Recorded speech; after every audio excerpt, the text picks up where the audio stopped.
Hello, everyone. It's Fischozo again. You hadn't seen me in a while, and this is Pope Metallica. How's it going, everybody? Uh, the today we discuss the Made in the Abyss season 2 was just ended recently.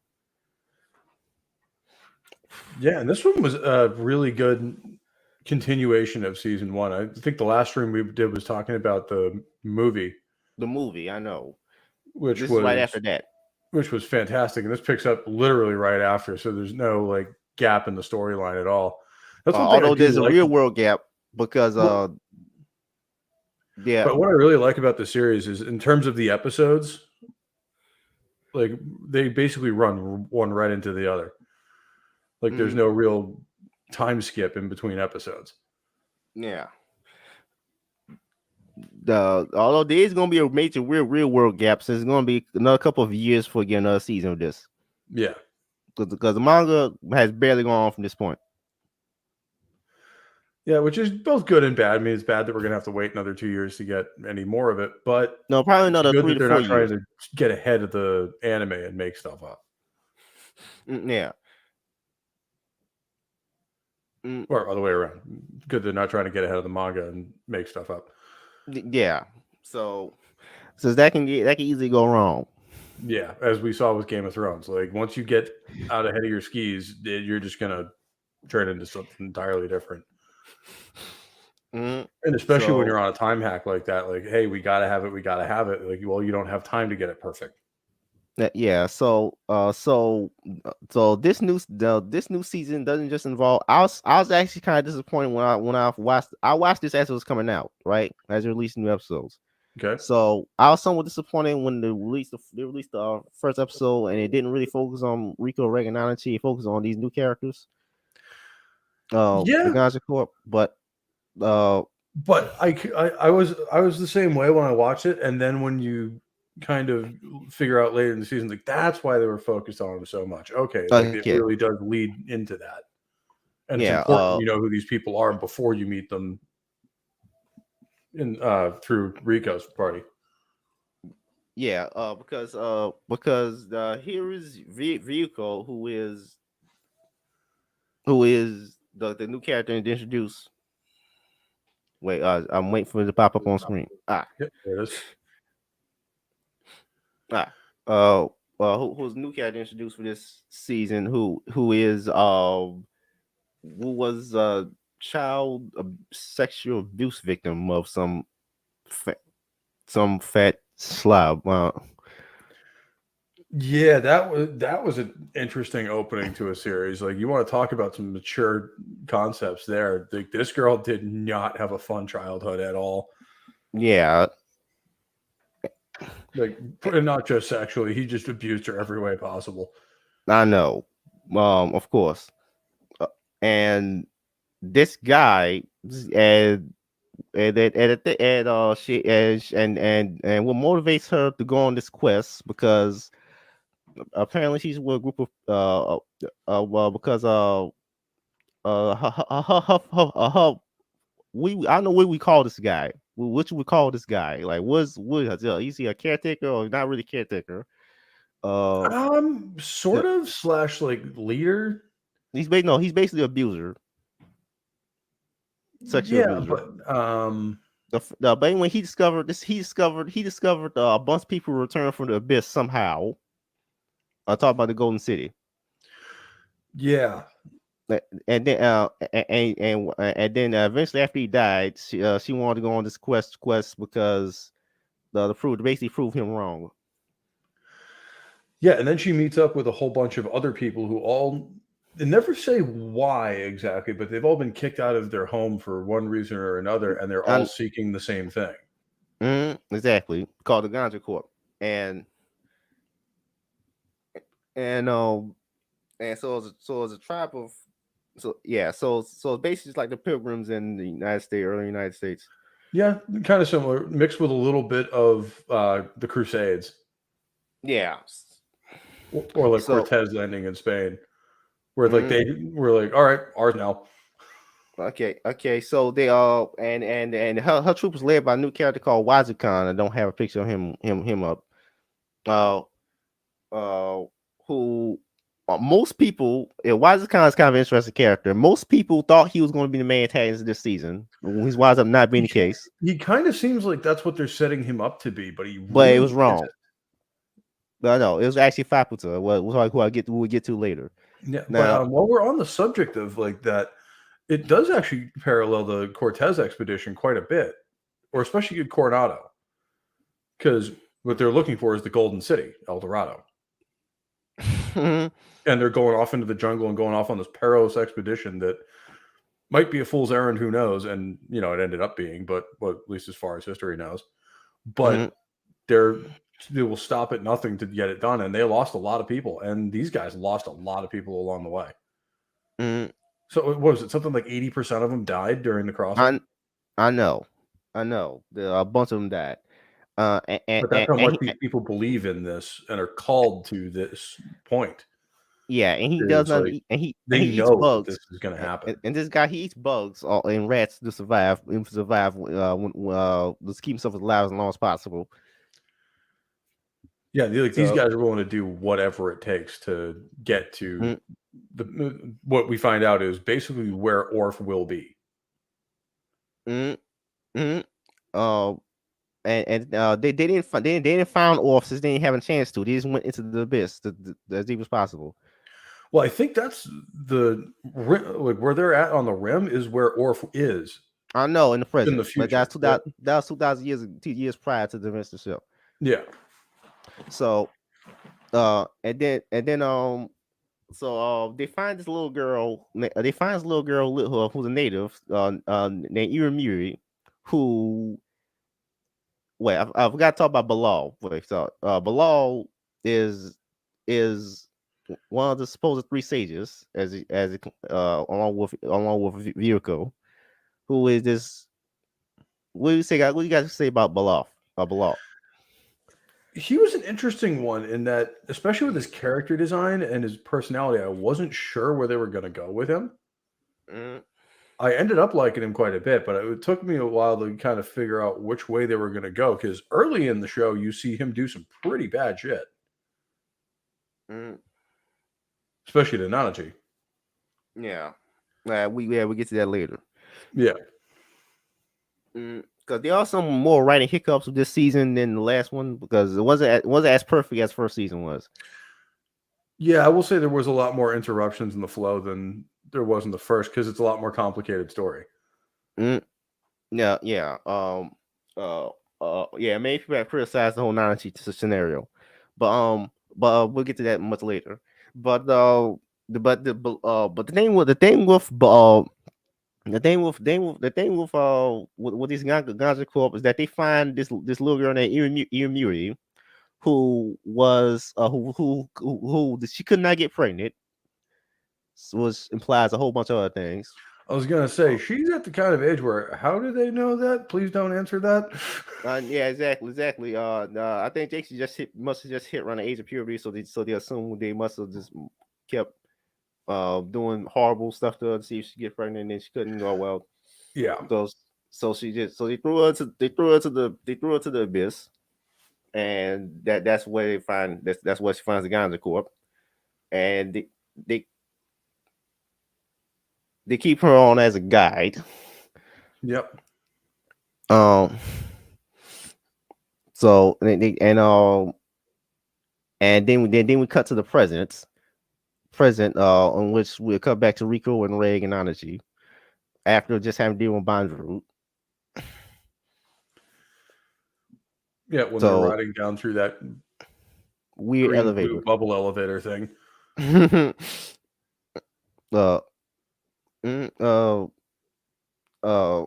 still it was quite what happens now when you get to the 6th, would they actually make it to 6th layer?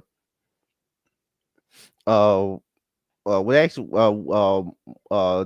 if the when they actually make it to 6th layer, we meet these new type of monsters, of course, as usual. In this case, we mean these weird dragon. We call them dragons, but they look more like it looks like a cross between a seahorse and an anteater. Exactly.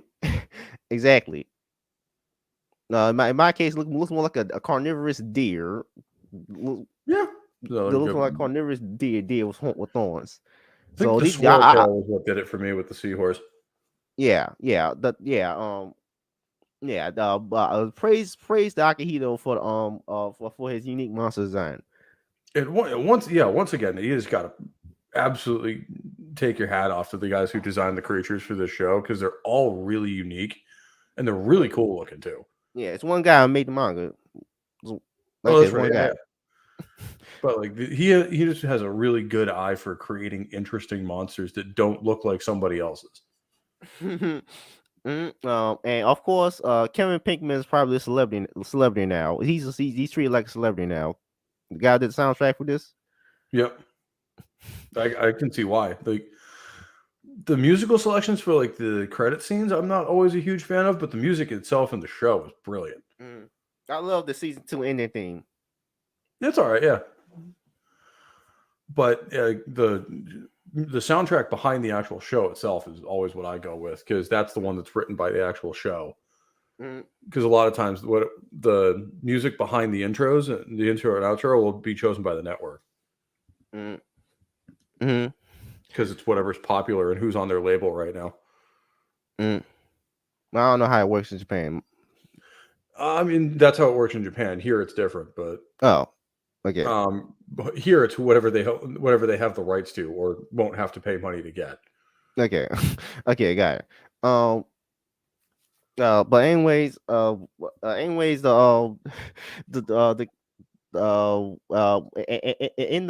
now they're back. They get bombed by something. I don't know what was bombing them. It looks kind of like a type of volcanic eruption, but God knows how big that would have to be. Not to mention, how's there a volcano down there?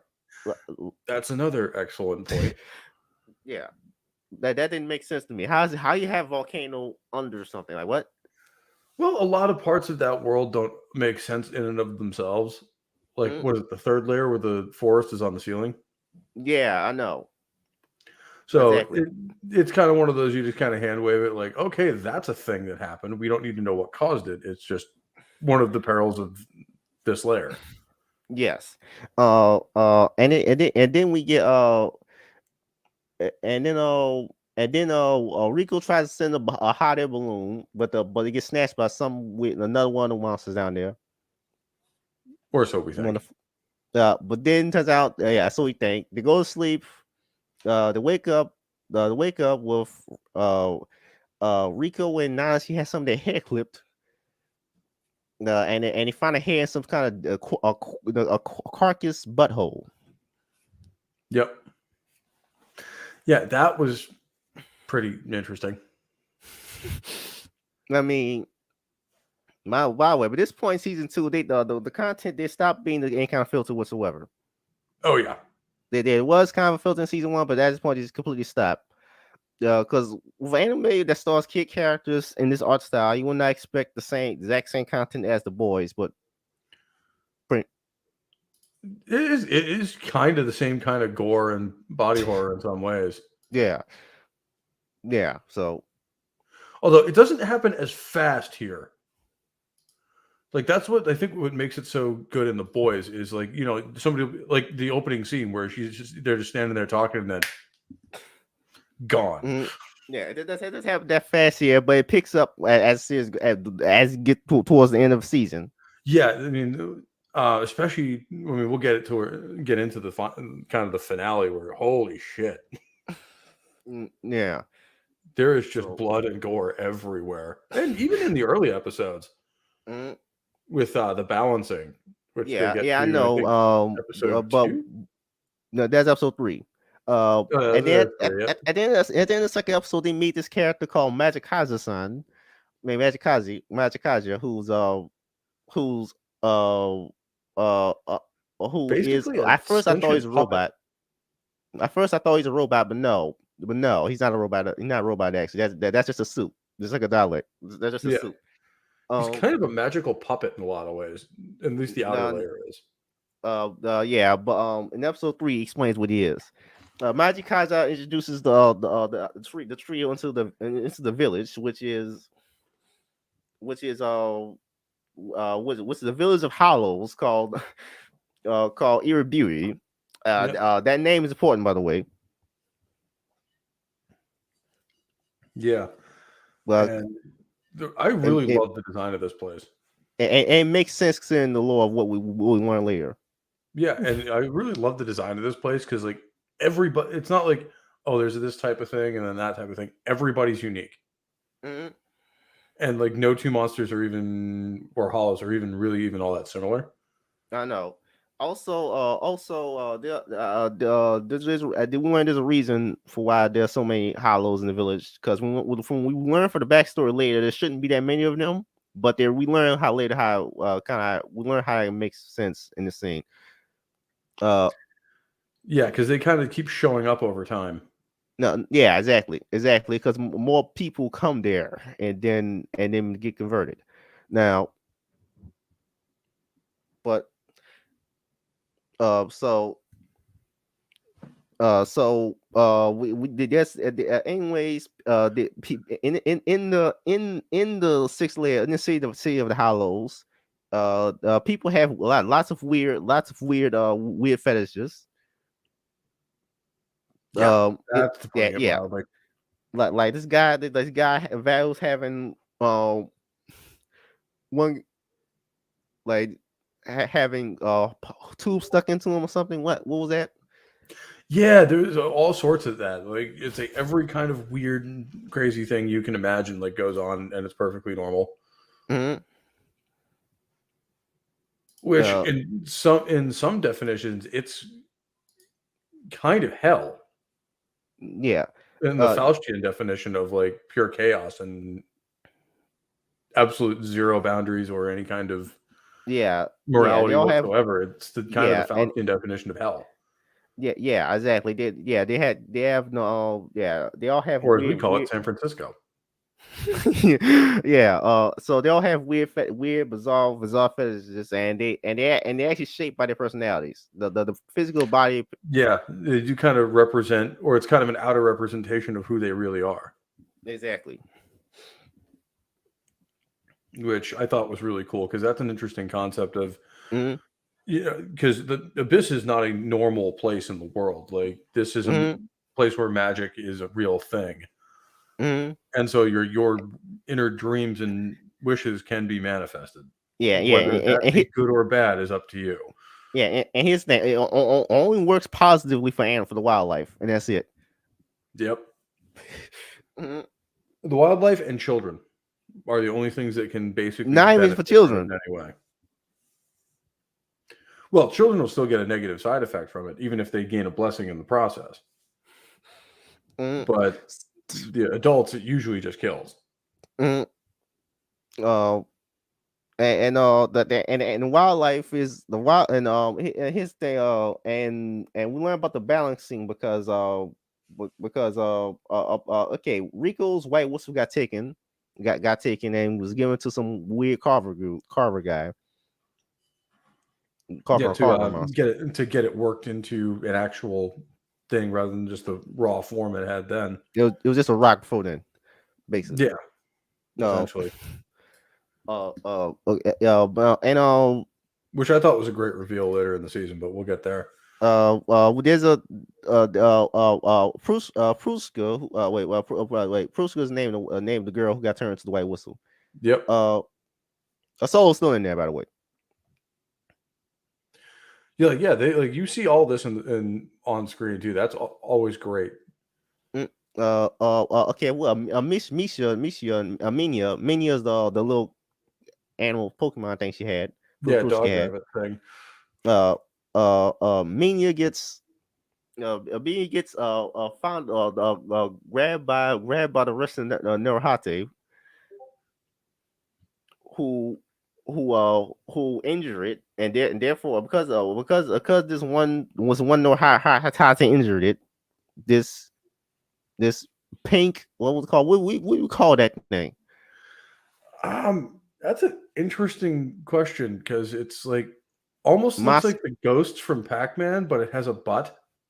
exactly. Um, I think they just call him Ma. is his name. Yeah, a her. It's a her actually, but Oh yeah, my, but my, they just call him my, but yeah, so it's like a Ghost and Pac-Man almost. That and she gets balanced by the balancing ooze, which is this black slime that comes out of the village. yeah, and That it's a very interesting scene because you've never seen anything like that in the show before, where there's any kind of justice system.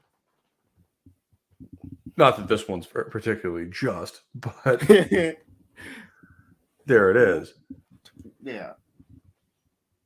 In fact, in terms of how it works, it's kind of pretty much Ancapistan, where it's like the only government there is value. So it tears his body apart and then it regenerates later. Generates later. But at the time, I thought she was dead. Thought she was dead. But which that's straight up biblical with a life for a life. Like at that point, Riko thought she killed Menya. So yeah, and me is not dead. That was immediately. So yeah, just slightly injured. But at the time that that starts happening, she does think she is. We thought Ma was dead. Yeah. Because Ma got torn apart, we get Ma's body turns into money. Yeah, that was an interesting one where it's like it's transmogrified into coins. Which is then used to buy a hotel room for her and her friends. Yep. That's one of the most weirdest things I've ever seen in my entire life. That was a pretty strange scene, and the hotel scene's kind of interesting too. Mm-hmm. The hotel was made up of nasty food, of course, because they didn't buy the cooking. Yep. No, well, there's a cook later. There's a cook. Cook who's actually counted later, but this is hotel food. So, yeah, like that scene was pretty interesting because, like, also not everybody speaks the same language. Mm-hmm. That doesn't live in the village, so like some of them, Riko can't really understand. Most of them can't. Most of them she can't. Yeah, the only ones she can't are Majikaja and later Mugi. Yeah, a couple of other ones too. And then after staying one night at the hotel because Riko gets diarrhea of eating the hotel food. Well now I barely call it food. Yeah. So she's loose to the toilet for all that time. While now she and Red go out. And then everyone gets excited for the arrival of a supposed princess outside the village, and Red goes out to meet her, and that's where you get introduced to the next character who is this shocked me. This shocked most people once they realize the plot development of the show, but she's actually the main antagonist of the season. Yeah. That actually surprised me and most other people because you wouldn't expect the princess you would think a princess would be friendly to our heroes, but no, not this one. And she doesn't look like an evil character either. I know. The looks can be deceiving. Yep, like she looks very good, like almost like not Nadashi in a way, where she's kind of fluffy, kind of non-threatening, and very just kind of there very cute in a lot of ways. Very it's not until you see her actually start doing shit that you realize, oh, okay, she's not as innocent as she looks. Well, yeah. Once she actually saw, then she knew Reg before he lost his memories, and this is the craziest thing. She knew Reg before he lost his memories, and his name was always Reg. But there's actually a reason for that, though. If you read the mind, if you look at the signs, there's a reason for that, though. Okay. Look at the signs you pointing to, because there are some chapters from the manga that got cut out in anime adaptation. Of course. Some things I understand. One thing I don't though. We'll get that later. One thing that's cut out. Here's one thing that's cut out that happens around this time. In the manga, they cut out. There's a part when she cut back to the surface. But that, remember that? Yeah. Yeah, we cut back to the surface and Nat and what's going on in his life now at that point. Uh, Isn't the birthday disease kind of ravaging yes, the yes, yes, yes. The point? birthday disease still affecting them. Remember that little kid that had birthday sickness the first season? Yeah. He still gets sick, but he's getting better once the further they take him away from the abyss. And then this new lady who work at the orphanage realized that. Yeah, I thought That that one was name. interesting because that happened at the end of last season. Now it started first season, but Okay. Well, no, but I knew he got sick, but I don't know like when he started getting better. That in the was manga, toward the end of the season one. manga they show there's a chapter they cut out the anime adaptation, in which they show he getting better the further I they take thought him there away was a from scene the. in season one towards the end where they show him and his caretaker there on a ship going out away from the island, Mm, and that's kind no, of how they did that. no, no. Maybe I imagined that. I don't know. Yeah, but no, and then it happened. Well, we got two shorts at the end of the movie about what's Maruk for no reason. Yeah. Remember, But yeah, like the birthday disease, as far as I know, is getting worse. no, Like, it has something to do with the abyss. yeah, Not but surprising. we haven't made that correlation in the anime yet. Well, all you know is like they've cut back to the surface eventually, and each time more and more people are sick, especially Yeah, kids.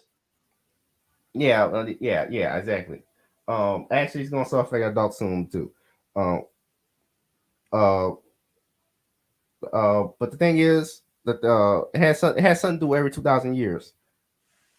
Okay, So every 2 millennium.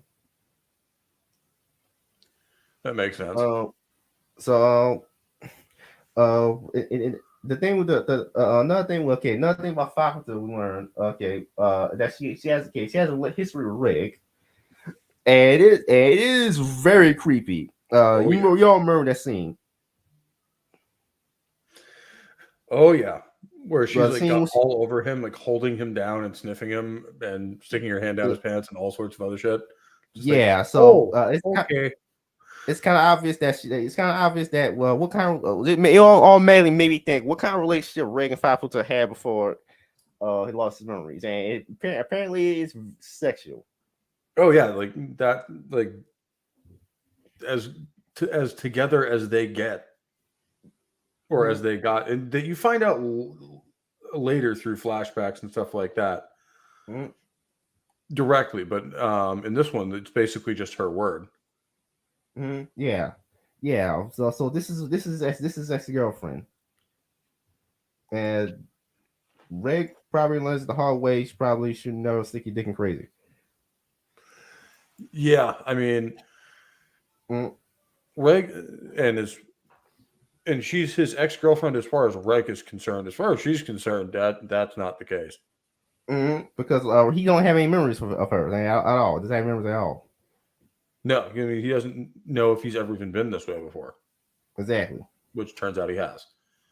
Yeah.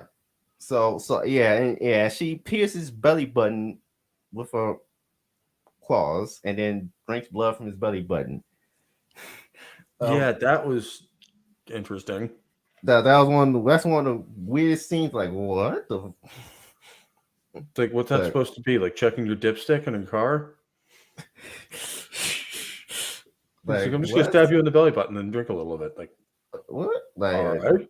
yeah. Then she moves on to his penis. Yeah, well, I mean, as you do, Oh, apparently on the sixth level of the abyss. uh, yeah, yeah, and then so that was kind of the weirdest things ever. One of the weirdest things ever.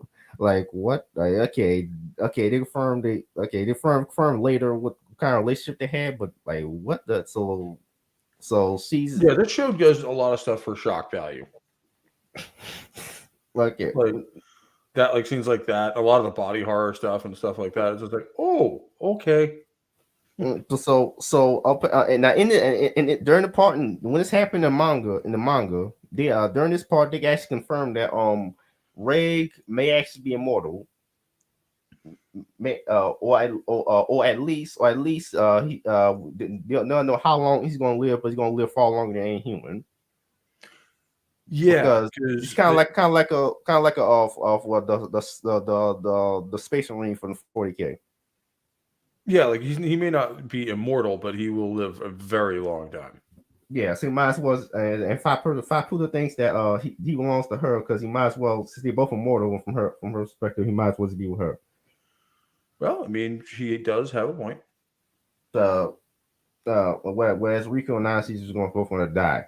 Uh, so The thing is, I'm uh, not sure in the abyss if that's true yeah. So because Riko can never leave. So I and time know flows very differently in the abyss than it flows in the outside world. I know. We learned that later. Uh, Oh, that's right. we learned We that's later in this season. yeah later in this season. Um, uh, uh, so so in the abyss meanwhile while Riggs down there while Riggs with Fapita, we want now that she Majikaja now that she go visit Belaf and now that she sells herself to Belaf because he has a copy of MIDI that's convenient to the fly man. Doesn't really make any sense when you think about it Yeah, because that was the thing I was like most confused about. It was like she had Reg put Nitty out of her misery on purpose. No. It doesn't really make any sense because I pointed out by somebody else later somebody who channel pointed this out. This kind of plot contrivance because this really makes no sense because what we learned like this really doesn't add up. No, with the show's lore um Yeah, like the basically, like he had. I mean, not only does Reg have the power to change the abyss with his incinerator, like what he can do can not be unwritten. not no yeah not that's not just that it's not just that but But that's not the also, problem. now that she wouldn't want Mitty back, she had Reg put her out of her misery on purpose. Mm-hmm. So then she, as soon as she gets the chance, she brings her back. No, Makes no sense. I know. As soon as the chance he decided to stay with her, like what? Why not? What? Like, Yeah, and like like I said, she's in worse and worse pain every time she gets brought back. So no. why would she have her bring him back? Have him bring her back again? No. It's not no. Baloff did that, but made a clone of her. But still, it doesn't really make any sense when you think about it. Like, cause no, the problem with the law is that in the next episode they explain that Bandru came down to the sixth layer, but he shouldn't be able to do that. Yeah, Like not maybe exactly how they come back. How like he shouldn't be able to do that now. But now maybe just you how do you get the helmet back to the surface? that is an interesting question. Exactly. How you get because he not really a human. He's just a really a helmet with a machine device helmet that takes over different bodies. But So I'm guessing he would like put the helmet back in the thing somehow and have it go back up. exactly. Because how you get the helmet back? That's the thing. Maybe because the clone won't be able to bring the helmet back up manually. So he probably just took the elevator, and then the clone died. One of his clones died, and he just took the helmet back when he got to the surface. Which makes a mess, but I guess that's what the other ones are for. Mm-hmm. Exactly. I mean that's the only way I can assume this had this makes sense. And and the transformations that happen when people try to go up in the abyss range from makes them mildly ill if you're up near the surface to you just kind of pop. Yeah, but the sixth layer you automatically mutate, get twisted into this disgusting thing. So Yes, and if you try to come back, sometimes it doesn't go so well. most of the time it don't. The only time it goes well if you sacrifice somebody else. Mm-hmm. Everything still turns to furry. So Well, and that's going down. Even a white whistle coming back up, I think, um, doesn't do so well with that process. no, if you sacrifice somebody else, turn to a furry, and that's sixth layer. In sixth layer, it's all in sixth Yeah. layer. No, so you won't die. But the thing is, the thing and okay, so and but that whole plot, a lot of people criticize the whole Nanachi hostage plot because it's clearly contrived for the writer. Because if you don't know, I gotta explain this to you. Akihito, the guy who made the manga, did not create Nanachi from the start. Well, he did not want to create this character from the start. He created this character because his editor told him he had to boost sales up, because he had to do something to boost sales up. Now this is not an American comic book, so he can't just have a character that's just turned gay and that will sales. That won't work in Japan. Well, although as we've seen with the Superman comic, it didn't work all that well here either. I know. That book got canceled after what, 18 issues? It didn't even have really a story anyway. That's the thing. No, it was just whatever political message they wanted to send across this week using Superman. No, it's just Superman. It's just new Superman being gay, but that's not really a plot though. Yeah. And attending climate protests. Don't forget that, because that's super important to everyone. Exactly. You can't go all the way to the store without pissing off snowflakes. So you can't. So he only limit to Superman being gay. But no, you're absolutely right. Where the Japanese audience needs something that's an actual story that means something. Yeah. So what he did was he created the Nazi thing. The Nazi thing. That's what. But the thing is, he wanted to focus this season story primarily on Riko and Reg. This part of the story after the Manju arc, primarily on Riko and Reg. So he had to find a way to get Nazi out the way. So that they would kind of take the spotlight. Yeah, that's kind of obvious. It's kind of obvious because she remains hostage for this entire story arc. Yeah, like pretty much like after she goes to Beloff, like you barely ever see her, and until like the last couple episodes. Exactly. So he needs something to get her out the way. So that's how he created this whole Nazi hostage thing. But this really makes no sense. Think about it. Like, so wait, how did Bandru? I guess he used one of the clones, but still. So why did he go down to the sixth layer just to present his new toy to Beloff? Like I created a immortal regenerated creature. Why did he do that? Why did he tell Beloff that? Like that doesn't. Although it is a funny way of kind of revealing that he survives, at least in some form. Like in the first episode when Riko once again is like explosively pooping in the middle of the freaking altar there, and then after she's done, now she just goes and stares at it because Bondrewd can still see through her eyes. Yeah, I know, which I thought was funny. I know, but he's probably not checking in no more. Well, probably not. I mean, they're no longer really his concern. I know. Although he has met Wazikon, as we learn later. I think now another thing we learned about during episode 4 is that there's these season episodes that Reg and Reg's ex we got this character called Gabaru who is a robot, looks literally just like a Big Daddy because this creator is obviously influenced by Bioshock. Yeah, it's like a Big Daddy with shark teeth painted on the diving bell. Mm-hmm. But he's just a 100% robot though. He has no human parts at all. Yeah. Gabaru. Now Gabaru is an interference unit, and that's what Reg is, because that's what his helmet is shaped like. Reg's helmet is shaped just like his head. Yeah, which makes me think that Gabaru is some sort of prototype for Reg, Mm. or a And more primitive version of him. because you do have interference units in the flashbacks, and they're even more inferior to him in terms of his design. Yeah, so it seems like an iterative process. Like when one gets destroyed or whatever, Nice. that they then make improvements to the next model and so forth. Yeah, but we still don't know who built him. Gabaru can't even tell him who built him. No, that's always a fun one. Like who built him? We still don't know. But Yeah, like that's the thing is when they answer questions in this series, it just leads to a deeper and more interesting question.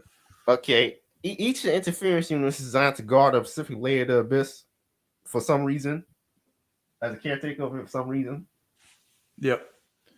Well, And it's now, kind of good that the anime isn't ahead of the books or of the manga because that way they can't spoil something that the readers don't know yet. mm, but but this Gabaru character, this guy, the Gabaru has been serving as Faputa's bodyguard for hundreds of years, over 100 years, for about 100 years, son. And and and so Reg is an interference unit, basically, or but his thing, Reg has biological parts, whereas Gabaru doesn't. So that's still a big mystery there. Yeah, that's the thing is like that's what makes me think that Reg is like a newer iteration is that the other ones are all mechanical Yeah, but Reg and that is he's actually kind of all a flesh on pro. the inside, but it's mechanical on the outside. Yeah, and then he is much more humanoid. Not just human, like he actually has blood and a working genitalia and whatnot. So I was Yeah, so so I mean, other than that last part, I'm pretty sure that like the closest thing that people would understand to what Reg is basically the T-800. mm, yeah. But I think he used to be human though. That's why I'm theorizing. That's the most we're theorizing. That makes sense to me that he was human at one point and then was modified because he still has all of his human emotions. He acts like a person. And he also has, like I said, he do things that robots and machines not supposed to be able to do, like have blood and Hmm. and, and that full digestive system and whatnot. Like he's pretty much like, and even say in the story in this season, he's pretty much all flesh and inside. Yeah, like he eats, he can taste, he can smell. Like he does things robots should not be able to do. Mm, So mm, that I think that's a really cool mystery that they've kind of left open ended even at this point. Is mm, like we've found out a little bit about Reg, but we still don't know what he is and why he is the way he is, mm. Yeah, yeah. And or why he was sent to climb back out of the abyss. it is. By the way, there's another chapter that's cut out there. This is a very plot important chapter, by the way. That was cut out the anime for the second season. It's in the manga. There's a chapter in which I read in which we cut back to the second the second third layer, and we see the leader from the mirror leader from the surface Yep. going to visit what's an Eliza, no, not Eliza. What's the other one? One white whistle. She's very crazy. Oh, Um, shit. What is her name? The one with the dark hair and the really dull eyes. uh, Ozen. Ozen. Yeah, that's it. Yeah, we go back to visit Ozen and Maruk. Uh, wait, my thing is off. Wow. Ozen analyze Reg's character, and she notices Reg has Liza's exact speech pattern. Yeah, And also she says that she also says that Reg must have spent a lot of time with Liza. makes sense. Liza might have built Reg, or we know he used to work for Liza as her assistant. Yeah, and knowing the white whistles, that might have not been what he turned into might not have been entirely consensual. Yeah. They do have a habit of doing that. Looking at you, Mm, Bondrewd. is mm, mm, uh but that was a plot important chapter that was cut out the anime because for investment reasons, because you're not going to be cutting between different plots of different layers. Like Yeah, I can see why that works in the manga and it wouldn't in an anime because we're already cutting back and forth between two time periods. mm, The last thing they need is to add another level of complexity on top of that. he's having on third layer with Ozen right now. What do we need? Do we really need this? No, we may need it later, but not now. Yeah, that's the thing. If it's a plot point that comes back up later, they can always flash back to that and do a little bit of intro of how leader and them get to Ozen, Mm, and then do that in a mm. flashback rather than a full part of the main story. Is it? Yeah. So in episode 4, Riko in episode 4, another thing crazy that happens that Riko gets off the toilet recovering from diarrhea, but but but but she can't find her friends. Nanachi is held captive. She didn't know that at the time, and she goes to goes to get food, some actual good food from a diner, and that's where Yep. she meets Mugi. A diner. That's where she meets Mugi. Oh, wait. Before then, which she's lost. She's trying to find her friends. Some Naruhate tried to they try to they coerce her into a dark corner, a dark alleyway. Which, yeah, the imagery of that scene is problematic. Yeah, yeah. Whole bunch of big things trying to force a small girl into a dark alleyway. Yeah. That was obvious what was going to happen.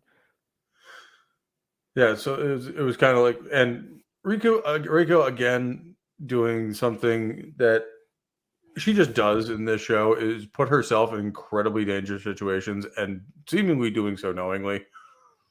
Mhm. Yeah.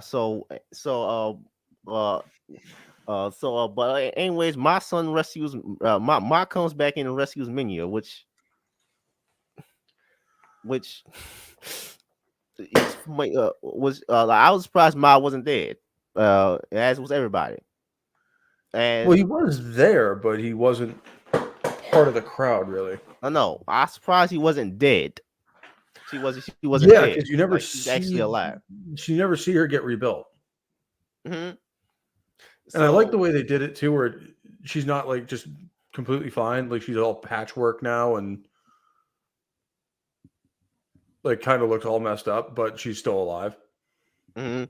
And the balancing gets the would be I don't know what to call them on YouTube. That's safe for YouTube. Assaulters, basically, because they're not Yeah. sure what they never actually reveal an intent other than just to get Riko. No, in the manga, it's kind of obvious. Kind of obvious. Oh, Considering that one of them actually grabs a crutch. ah, Yeah. So, but they actually tone down for the anime. Um, which the fact that the amount of shit that goes on in this anime is toned down is pretty indicative of just how bad Japanese manga gets sometimes. yeah. Um, there's another plot important scene that's cut specifically because of content reasons. And but we get to that later. Um, yeah. So Rico Rico discovers not that she it has sold herself to but Belov was to get him to stop feeding on Midi. But the reason and Beloved decides he wants to buy Rico's organs, as does everybody in the village, right? Because human children are valuable. Yeah, they never go into And why, but I have a sneaking suspicion. uh So they want, anyways. Angie Baloff wants some Riko's organs. If they want to get Nancy back, and she has to make a choice: both her eyes, both her legs, or half her inner organs. And she chooses. She was going to choose or half her innards, since obviously she needs her legs and needs her eyes. Yeah. So she's always going to choose half her inner organs until Majikaza stops her. Yeah, and he's basically like, "You don't want to do that. That's a bad idea. Go away now." Mm. And like, this is the thing. Like, Belaf kind of portrays himself as one of the big bads for this series, just in the way he acts in the first few episodes. Mm. But it turns out that's like pretty much the exact opposite. Yeah. Also, Balaf is actually is now some kind of giant metal stick monster. Yeah, almost Giant looks like an metallic armored centipede. armored, yeah, armored centipede. And also we met Wazakan in the present day. He's now some kind of Sesame Street character now. Yeah, he's this weird like white and red blob thing. Yeah, he's actually come over like a plant. Yeah. That's supposed to imagine that actually be like leaves. He's actually kind of plant creature. Okay, makes sense. Moogie also teaches Riko the village's language. Yep.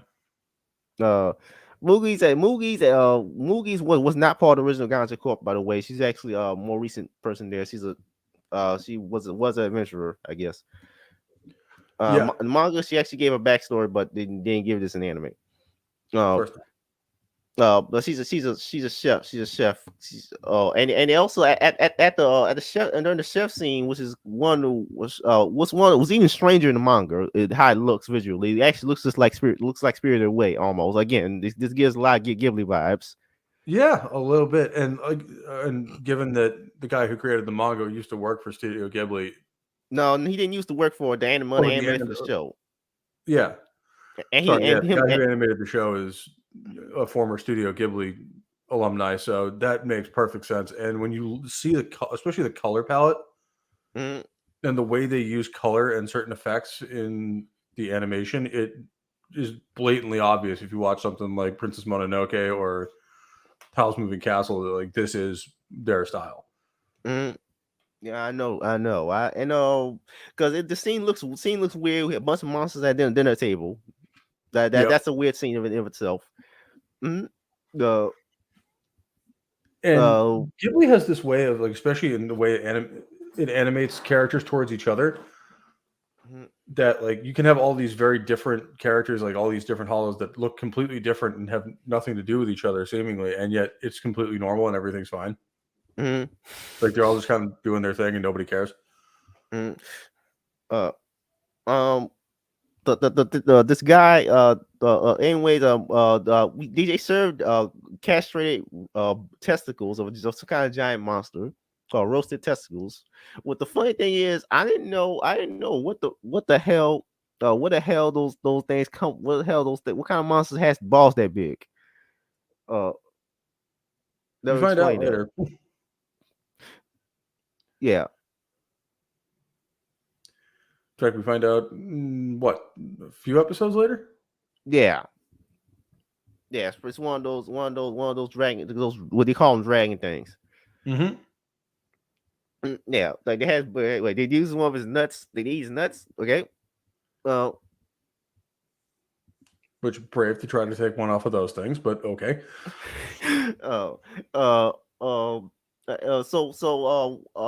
There's also this plot about Riko going and down into the bottom of the village with Maya, and she finds Ryuko. Yep. Like she finds Ryuko, and who's still a human and has been preserved through some kind of through magic. And the way it's presented is that's not a blessing. Yeah, because he's been kept prisoner there, chained up in black slime chains for a long time, century for over a century. I mean, it's probably about 2,000 years. No, in the surface time, in Oh yeah, in surface time. Yeah, yeah. In terms of how time flows down there, yeah, it's probably been a couple of centuries. mm, Long enough that everyone in the village has forgotten about her long ago. exactly. Not everybody, as we see later. But enough people. Mm. Uh, uh, uh, the his hit this character this character well this kind of this is kind of weird. We meet on a certain okay back in the village. They go back to the village and we meet. We have a whole episode about them fighting we have a whole episode about them fighting a random monster has appeared out of nowhere from the abyss.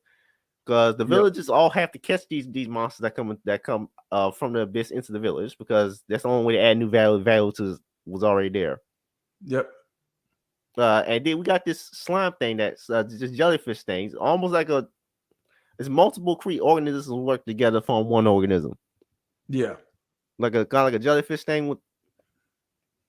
Yeah, it's kind of a cross between a jellyfish and the hunters from Halo, where they're just like it's this corporation of smaller entities. Mm-hmm. This corporation of smaller entities, and they kept the Riko actually figures out a plan to kill it. This is one of the main points to show that Max made me love Riko as a character, but I already did, of course. She actually figures out a plan to kill it. It involves using one of Mazakaza's son's bodies. By the way, in the manga, he's supposed to say he has multiple bodies. Because in the I glossed over this part, but Mazakaza in the third episode said he's made of smells. That is what he is. He's a gas, essentially. Yeah. He's a gas, but he uses machine bodies. Yeah, so he basically possesses these machines and moves them around almost like a puppet, rather than as an actual entity that's inside that armor. It's almost like if you guys have seen Full Metal Alchemist, it's almost like Alphonse, where the armor is not him, but he's possessing the armor. But no, it's not really much like that, because Al is actually stuck. He can't leave. Well, yeah, that's true. He can't switch bodies. Yeah. Mazakaza's son is more like he's a body gas. He explicitly says he made of smell, so he's a gas that changes bodies. So. Yeah, and that's the cool thing with this whole series is these really interesting characters that all are very different, and no two are the same. I mean, have you seen that before? Like a gas, sentient gas that changes bodies, like. Well, I mean, Star Trek kind of did that with a couple of energy creatures in both TNG and TOS. I don't know of a gas that's done it, maybe, but it's a fairly unique concept. So, and when you've been on for as long as Star Trek has, there's not much they haven't done. Of course. So he uses one of his bigger bodies to help catch the jellyfish creature, or who Riko figured out was flying using his own natural biology. It must be lying in air, because there's no force field that the inside the village. That's the magic that all the wildlife uses. Because with the force field comes the curse. Yeah. They can go any way they want within the village, and the curse don't affect them. So there must not be a force field that causes the magic. And because of that, because of the magic that so they must be lying in there, because it can't be flying using magic, since there's no magic in the village. No, and she just figures that out, because she just puts two and two together. And it's not one of these Mary Sue things you'll see in Western cartoons where she'll just magically know what to do. The answer is right there. It's just that no one saw it, except this one person who's like, Wait, the force field doesn't exist here. Mm-hmm. So this thing's doing it on its own. Yes. Yeah, it must. Yeah, it must be lying there. Since there's no, that's not flying using magic like the snake things. Yeah. Yeah. So So like that is a legitimate, like, kind of heroic moment for her where she figures it out and comes up with a plan. mm-hmm. Mm-hmm. And then she gets the whistle back. The episode 5, she gets the whistle back, and so and with the and because keep in mind, Bondru said in the movie that white whistles had the power to uh, unlock the true power of an artifacts, Yep. and this makes Reg Super Saiyan for some reason. Uh, Yeah, I don't know. Like they'll probably go into that later in the show, mm, but we don't know why. It's just that one of her powers is she can supercharge Reg. yeah, because the whistle, because that white whistles are special, of course. Yeah, Mm-hmm. yeah. I mean, the whistle itself is actually a magic item itself, a powerful one. Since it can supercharge other artifacts. That's what Bondru pretty much implied and said in for the movie. We kind of missed it. Which makes sense because the whole show kind of has this semi-dark magic vibe Mm-hmm. where things constantly have to be sacrificed in order to gain something. Mm-hmm. And in case the white And whistles, they're made from humans. They're made yeah, from so killing a people. blood sacrifice is just about the most powerful magic you can get. Mm-hmm. I mean, they killed the human. They use his bone to make a magic whistle, and the soul is Isn't still it in the not whistle. just another human? It's a loved one. Like, Exactly. like that person has to be important to you. Mhm. Which means all white whistles are murderers. Not only murderers, kinslayers usually, but Mm-hmm. like they've killed someone close to them. Mm-hmm. Which means they're all villains pretty much. The only reason why Riko got out of it because somebody else did the killing. Bondru did the killing. Yeah, and she just took advantage of it. Yeah. So, which is why, like, all the other white whistles we've seen so far in the show, and probably will continue, are not great people. Mm-hmm. I mean, there's still 2 to go left in manga. In manga right now, we about to get to that plague doctor mask guy. So. Mm. So it'll be So interesting to see what his deal is. yeah, and we're going with Liza soon, of course. But and also during when he was fighting this jellyfish thing, there's another hollow introduced that's supposed to be the guardian of the village, who's giant fat thing with a sword. Yep. Later on, we discover what he really is. Yeah, and what his name is. Mm-hmm. And Felix has a good comment here. Isn't that also how the Skinwalker becomes someone in Native American lore? I believe so. Yes. Yes. You murder somebody and then take their skin and then take their skin and wear it. How's it going, man? Glad you could make it. Yeah, Felix Hayes. I hadn't seen him in a long time. Uh, uh, I didn't.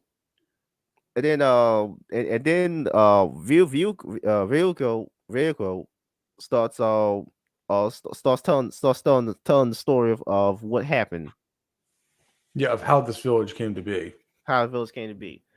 Uh, how the village came to be, and wow, this actually I actually felt that I was actually physically disgusted in watching it.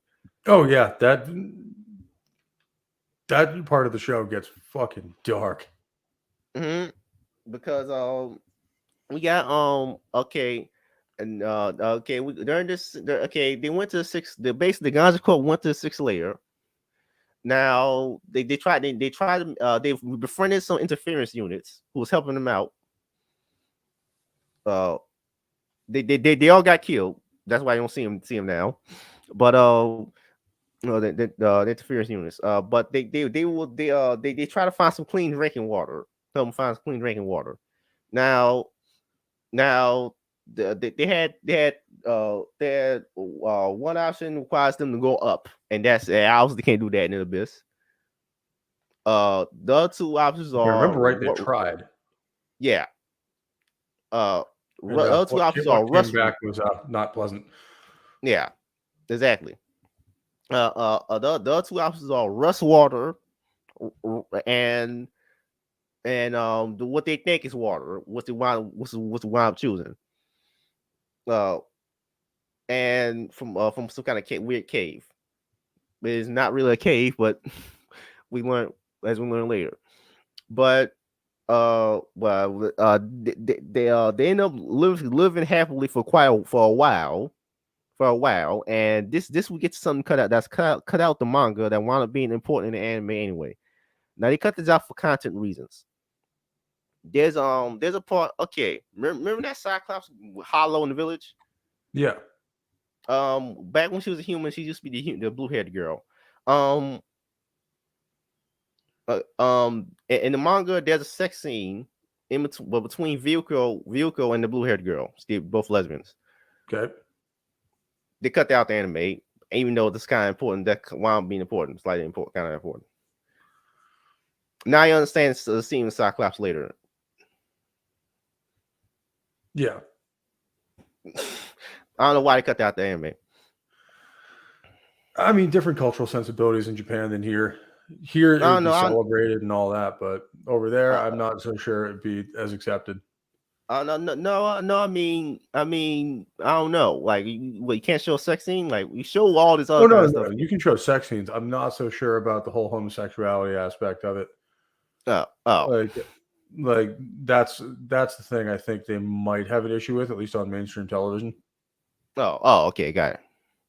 Because you got to remember, they're Asian. They don't have the same cultural sensibilities as the West I know does. this. I know this, but at the same time, most of the world doesn't like the gay anyway, including yeah. So Yeah, and Japan's fairly Western and progressive, and as far as that kind of stuff goes. I'm not so sure about that mm, culturally, but it may be a taboo for them. So who knows? mm, yeah. I mean, I mean, there's a bunch of there's a bunch of hentai that has gay stuff in it, Oh yeah, it wouldn't. I was talking about mainstream anime television. yeah, like that stuff's not on TV. Exactly. Yeah, it's enough now. Yeah. So, Vuko and Belov has become the surrogate parents to Irimiri at this time. Yeah, Well, we don't show Belov that much being a surrogate father. Apparently, he was though. yeah, they don't really Uh, show. They just kind of tell you he was at the very end. Like they don't really show many scenes with it.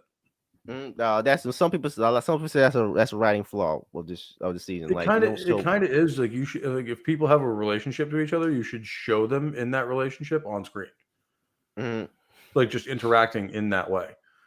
mm, but it's just show Vuko interacting as a surrogate mother, Yeah, and and we learn the scene that Irimuri still fantasizes about giving birth and being a mother, which become which becomes plot important later. but it's also Um, understandable for the psyche of a girl who's right about the time she hits puberty is told she'll never have children yeah. because So people always want what they can't have. So, and it's the one yeah. thing that she really wanted more than anything else in the world. It was the one thing that was taken away from her. Mm, mm. So Which becomes very important later for all the wrong so reasons. yeah. So but then she everyone starts to have diarrhea, and there's weird eggs in the diarrhea, and everybody getting sick from everyone gets sick from what they call the pseudo water, which is apparently the water it was drinking wasn't actually water. It was actually a parasitic microscopic organism colony disease that mummifies its host was while they're alive, turning them Yeah. into stone. Uh, and that's what that cave was. The cave was actually a living creature that had gotten sick from it, Yep. and it's now a cave. That's actually that's got one of the most horrifying monsters we've ever seen made a bit so far. Because this still has weird parasites. I mean, remember in the movie we had this that insect thing, Yep. but this is worse. And this you Yeah, actually because it's think it's completely innocuous looking and will take a while. and you actually think it's water, but it's not water. Like And even if you take all the right precautions, boil it, all that kind of stuff, doesn't matter. because it's not actually water. It's actually a microscopic organism as a colony Yeah. in the form of liquid. So, And it starts really affecting the village. Like everybody's getting sick. mm-hmm. Except Wazicon for one specific reason. Anyways, the interference units give them these magic crayons of life, which grant wishes to children. If adults try to use it, if most adults, because they're too much conflicting emotions, they're going to die. Yeah, it either So won't work at all or it'll really negatively affect them. no, it will work. It can work on adult if it doesn't have any conflicting feelings on anything at all. Yeah. So they give it to Irumuri because Ryuko really wants to save Irumuri because obviously she sees herself in her because she had the same horrific predicament as a child. Yeah. So and what do you think of the scene where she gets Cronenberg? Like that whole segment of the show is just gets really, really dark, really fast, and you keep Like thinking they're gonna find a way out of it, and no. She gets Cronenberg. Basically, she stops feeling pain. Yeah, She stops feeling any kind of pain whatsoever. and yet she's And already mutating. yeah, she's already mutating some kind of weird, almost looks worse than the fly actually. So Yeah, it's almost like a blob monster thing on one side, and like it just slowly spreads. mm-hmm. Mm-hmm. Yeah, and then she starts giving birth, disgusting, asexual birth to because earlier she had a rabbit thing that died, so she wanted to replace it. So she gets now she's giving asexual birth to rabbit things. Yeah, that don't live more than a few minutes. I don't live for more than a few minutes because they don't develop the organs properly. Because the curse, the wish granting stone always corrupts the wish, so that you get what you want, what you wish for, in the most horrific way possible. Yeah, when we say wish granting stone especially in this show, it is more monkey's paw than anything else. So Like yeah, it she will does grant your wish in the most horrible way possible. Mm-hmm. Instead of becoming the babies always die after a couple of minutes, after one day, because they don't have any the organs don't develop all the way. That's Yeah, basically these things aren't fully formed and don't even have a chance. Mm-hmm. So and then after everyone in the village gets sick, except Wazikon for specific reasons, because uh they they get stuff. Wazikon feeds vehicle a stew. Who's come down with the illness, a stew, and because it kept drinking the disease water. Yep, That's the thing. because they So had then no choice because everyone would have died. or start drinking the rust water, which might have been better, a little better actually. Yeah. But anyways, she gets fed the stew. We learned that the stew is made from EMU's babies. Yeah. I was not surprised at all when that happened. Like, there's nobody For a can hunt second because there, I was everybody's kind of sick. questioning it. I'm like, but where did the stew come? Oh no. No, I didn't question it at all because there are no hunters because they're all sick Mm-hmm. and you can't get out of bed because diarrhea. And But no, it was kind of one of those like it took me a second to like, but where does the food go? Oh no, they didn't. Yeah, he ate the baby. We eat the babies. We eat the babies now. And one of the only reasons that Ryuko's in the position she is she wasn't she didn't eat it voluntarily. At least not at first. Mm-hmm. And then the next episode, it continues the flashback. We learned that we learned that eventually Irumiri fully turns into a blood monster that still giving birth to to these things forever, and it can never live to grow up anyway. Yep, but it keeps providing babies, and they keep eating them. Yeah, and they keep eating them, and Wazukan just doesn't care. He has to do whatever he can to survive and to save his party. Yeah, in a lot of He, ways, he's both a villain and a hero in this part of the story because uh, he's doing what he has to do to keep everyone alive. mhm, But what he's doing is absolutely horrific. mhm. But I understood why he did that though. Did though, so I didn't really hate Wazukan. Says, what No, else you no, I gonna do? didn't. I don't hate him for it, but it is a very hard choice to make. By the way, a lot of people, during this part was comparing Wazukan to Banjuru, but they're not similar at all. They kind of sort of similar, but not that much. No, I mean he's Wajikan's doing all of this out of necessity. Exactly. He's doing this horrible stuff out of selflessness. Whereas Banjuru did all this stuff out of selflessness. True. I Well, mean, he's doing it out of necessity to keep him and his crew alive, essentially. yes. Whereas Banjuru did Whereas all that Bondur's horrible just stuff. doing it for pure curiosity. Yeah, I know it's pure curiosity, and that ain't one aim boosting his own personal power. Yeah. He's not really any different from the from Fullmetal Alchemist. Remember the guy who sacrificed his own daughter to Yep. turn into a dog. Everybody who's watched FMA remembers that scene. Yeah, Banjuru is basically the same as that guy. There's no difference. No, in fact, including sacrificing his own daughter. Yeah, so there's no real difference. It's just the same character. Oh, the but Wazukan is far better, far much better in comparison. And then we learn as Emu starts turning to a village. We learned this a vehicle's going to kill herself, but then. And then Wazukan stops her. Then we learn that he used one of the stones on himself. Mm-hmm. Not only did he give Imuri another stone, but he used a stone on himself, and that's why he didn't get sick, from like everybody else did. Yeah. So you feel like he's he does it for a fairly selfless reason. Mm-hmm.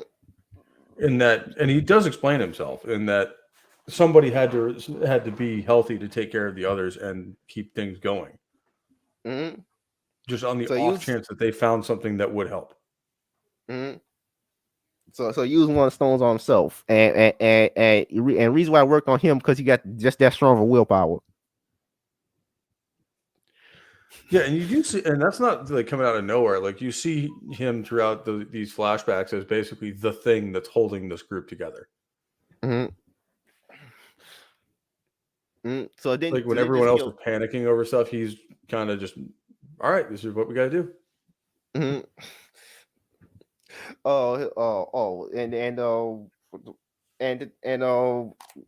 And then everyone goes into Emu and starts sacrificing the human bodies to get turned into the house they are now. Yep. The house they are now, which is these weird monsters. Except Riko, who refused to do so. So Wazukan imprisoned her inside of inside Ymiri for a century and a half. Yep, and wasn't it Beloff who was the first? Yeah, Beloff was the first one. He got turned to an armored centipede thing. Yeah, because he felt so guilty about what he'd done. Ymiri's babies. Yep, and the fact that he was not strong enough of willpower to stop himself after that. Yeah, because what else he's gonna do after that? He just died. Well, in his case, he wanted to. Hey, in case he wanted to die, but but she didn't kill. Instead of killing him like we wanted, he turned. She prolonged the suffering, but turned him into super long lasting centipede. Yep. And that was, I think, the interesting part with this part of the story is she doesn't, become the village and protect all these people kind of out of an act of kindness. Mm, She's doing it so their punishment never ends, essentially. mm, mm. And then the one of the eggs, the second egg that she got that grew to giant size for some reason. Second wish went there a hatched Faputa. Yep. And had as she kills all the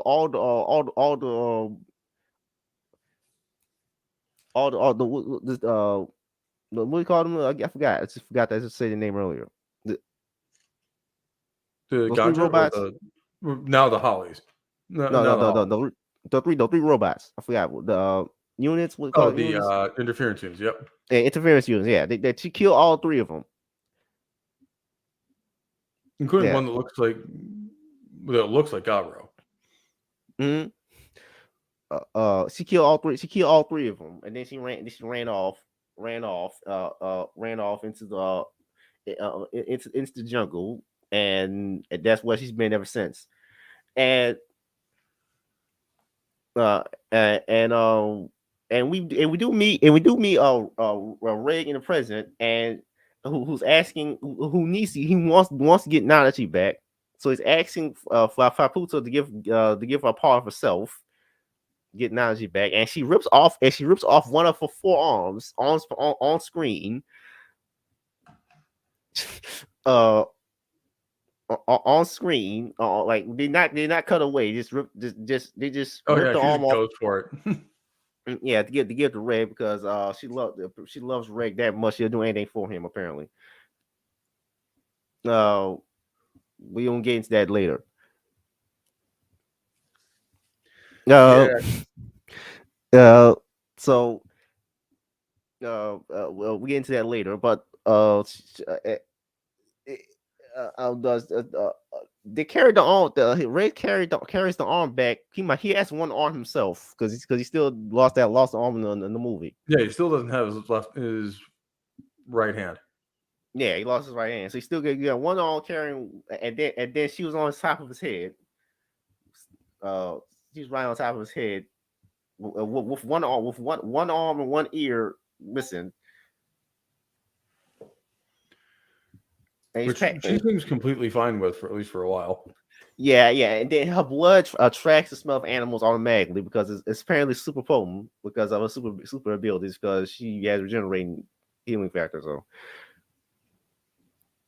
So it doesn't affect her that much. Yeah. Faputu was and then as Reg re-enters the village, we learned that Faputa immediately sees Riko. Once Yeah, she has an interesting reaction to Riko where she basically tries to kill her immediately. yeah, she's immediately jealous as soon as she sees Riko. Understandably. Yeah. I And mean, immediately tries to murder the shit out of her. once he's able to, once he gets into the city. I mean, imagine seeing imagine if you're a lady out there watching this stream. I mean, don't tell me you wouldn't. You probably wouldn't. No, I mean, it's completely understandable. And then as soon as she gets inside that force field, she just starts murdering everything. Yeah, the scent of her blood attracts. The scent of her blood attracts causes the village to go crazy, immunity to go crazy. Yep. So it causes her to send the village guardian. Yep. Jaman was Jumanju, was it? yeah, who was the same name as the guy used to molest Virgo. Yeah, Yeah, but it's because not him exactly. It's like a it's not. manifestation of the village itself. No, no, it's actually, it's actually taken from her memories of him. Well, yes, but it's not But actually his soul. it's not actually his soul. It's not actually his soul. Imuri took bits and pieces from the memories of Ryuko while she was chained up inside of her, and then took and made that into his own person as a village And then, guardian. yeah, and then we're into the whole big finale battle, essentially, where the entire village is just getting fucking slaughtered. No, because Reg decides to do what Faputa wanted him to do, which is to blow a hole in the village, to Yeah, allow her to come in and kill everybody. but yeah, as soon as she gets inside, she just goes on a rampage. Because Reg made that as a promise to Faputa, Mm-hmm. which and then he also promised other things to Faputa, as we learn. Well, there's a long fight scene in the episode. I think episode 9. Between Reg and Jomon, where what and Yeah, he just used the incinerator on the village, and it caused a hole, or that's a hole that allows Fabric to get in. Because previous, mm, also also also and Gabriel's still with her. yeah, And then she goes on the killing spree. yeah. And while she's doing that, basically the scent of her blood has drawn all sorts of critters from all over the 6th level, and they all start pouring in and killing everything too. Exactly. So she starts fighting them while she's killing villagers and all sorts of other shit, and it's just an unholy free for all. So what do you think about Faputa overall? Because we learned this show that we learned during the fight between Reg and Faputa, because Reg's the only one who can fight her, of course, because let's be honest, nobody else can do anything to her except Reg, because who's is a machine. Yep. And So he's also one of the main characters, and he hasn't really done much this season. So it's just like, okay, well, time to I shine, boy. mean, Riko's just a regular human child, Yeah. and Nanachi's a bunny girl. Was that to do against Faputa, who has a healing factor, stretchy arms? Yeah, exactly. And he's kind of the reluctant hero archetype of just like the only reason he does these things is because he's the only one who can. Mm-hmm. Like stretchy arms, healing factor. She's really strong, like this, and really fast too. Her movements almost remind me of Ori at certain points. Yep. Ori in the Blind Forest, like. And it's really crazy in that basically no matter how hard she gets injured, she'll kill another couple of the hollows and be completely healed. I know. So she just starts going ham on everything. So we and this during this fight scene, this is the most odd thing ever. When we learned during this fight scene, it's confirmed finally what Reg and Faputa's relationship was. Yep. Which was not only romantic but sexual, apparently. Yeah. Yeah. That Which I mean, they look childlike in this show, but they're hundreds of years old. Well, at least Faputa is. Reg might actually be much younger though. That's true. We don't know how old he is. Yeah.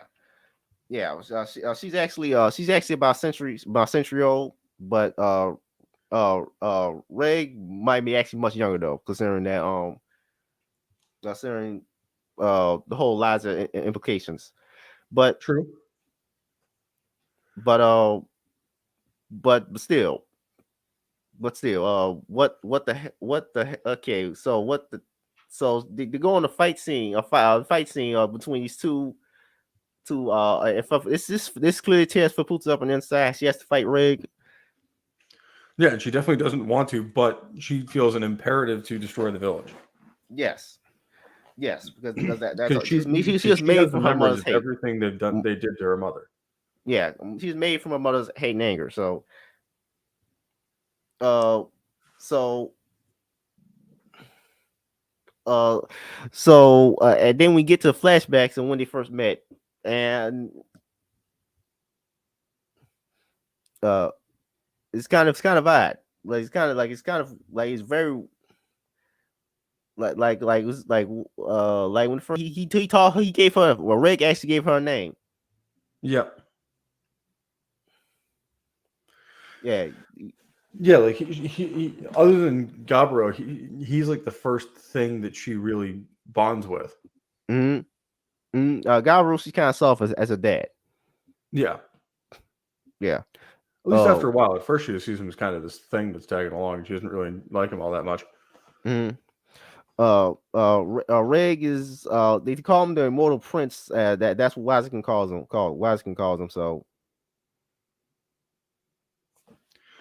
Yeah, so we need to fit. I mean, I think that'll get more explanation later. No. I think there was he knew. I think he knew about the relationship and that relationship. So if she's a princess, then Prince he's the and prince. princess, yeah. So but what I'm getting at is like okay, okay, like she he actually gave her he used to have those metal things those metal the metal bra she wears. Yeah, that was he had that at one point and gave it to her. Yes, and gave it to her exactly. uh yeah, and we learn how deep the relationship goes, which apparently she wanted to have children for him, which well, because he promised, and he'll come back and have and get and start a family with her. Yeah. So yeah, he promised that he'll come back, start a family with her. Once he fulfills his master's mission, which is heavily implied to be Liza again. Yep. And it goes to the surface. So but I'm like, but this fight scene is brutal as hell. Yeah, if you've seen Invincible, this Invincible holds no candles to this fight scene. Oh God, yeah. Like she is just tearing everything apart, and everything is just getting absolutely murderized by either the monsters or by her, or I both. mean, during this fight scene, she sticks her arm into Reg's mouth, all the way into his stomach. The claw his intestines up. Yeah. Like it's really brutal. Like what? Like, I've never seen nothing like that before in my life. Yeah, like the fight scenes in this are some of the most brutal things I've ever seen, short of things that happen in The Boys.